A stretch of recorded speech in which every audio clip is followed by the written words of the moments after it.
మొన్న జరిగినటువంటి ఆదివారం రోజున జరిగిన కల్వకుర్తిలో బీసీ మహాసభలో మరి బీసీల చైతన్యం గురించి తీర్మానం మల్లన్న గారు రావడం జరిగింది. బీసీలను చైతన్యం పరిచే విధంగా అందరూ ఒకటి కావాలని మాట్లాడడం జరిగింది.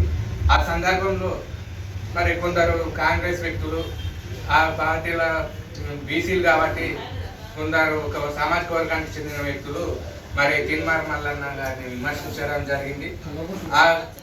ఆ విమర్శలను మేము తిప్పుకొడతా ఉన్నాం. బీ సంఘాలకు వెళ్ళి కాంగ్రెస్లో ఉండి కాంగ్రెస్కే వ్యతిరేకంగా మాట్లాడుతున్నారని ఒకటి వాళ్ళు మాట్లాడుతూ ఉన్నారు.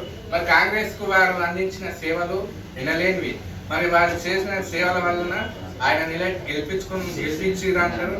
ఆయన గెలిచినప్పటికీ ఆయన ఎమ్మెల్సీ పదవికి రాజీనామాకు సిద్ధంగా ఉన్నారు. కానీ మీరు ఆయనను విమర్శించే స్థాయి కాంగ్రెస్లో మీకు లేదని సందర్భంగా మేము అంటా ఉన్నాం.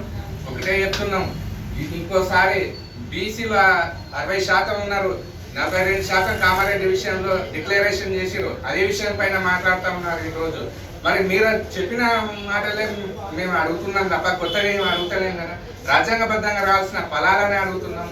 ఆ ప్రకారంగా అడుగుతున్నాం. కొత్తగా మేము కోరుతలేం కోరుతున్నాం. మీరు కాంగ్రెస్ పార్టీ వాళ్ళు ఏదైతే డిక్లరేషన్ కావాలి అని కామారెడ్డి మీ అంతా మీరు ఏదైతే అనౌన్స్మెంట్ చేసిరో మేము దాన్నే అడుగుతున్నాం, దాన్నే ఉధృతం చేస్తున్నాం. గతంలో రేవంత్ రెడ్డి గారు కూడా ఇదే మాట్లాడినారు. ఎవరైనా నిరసన చేసుకునే హక్కు ఉంటుంది, ప్రశ్నించే హక్కు ఉంటుంది, నిరసనల ద్వారా ప్రశ్నించవచ్చు రాజకీయంగా ప్రభుత్వాన్ని అని అన్నారు. ఆ రకంగానే అడుగుతున్నాను తప్ప ఏదో మీ పట్ల వ్యక్తిగత విషయాలు మాకు ఎలాంటివి లేవు. మీరు రెడ్డి ఆధిపత్యాన్ని మేము ఎప్పుడైనా ఏ రకంగా సమానత్వంగా చూస్తాం. కానీ మేమే పోయినంత కాలం అధికారంలో ఉండాలి, సామాజిక న్యాయం లేకుండా ఉండాలనే పదానికి మేము వ్యతిరేకం తప్ప రెడ్డిలకు వ్యతిరేకం కాదు. ఇది మీరు దృష్టిలో పెట్టుకొని ప్రవర్తించాల్సిన అవసరం ఎంతైనా ఉందని ఈ సందర్భంగా హెచ్చరిస్తా ఉన్నాం. జై బీసీ, జై జై.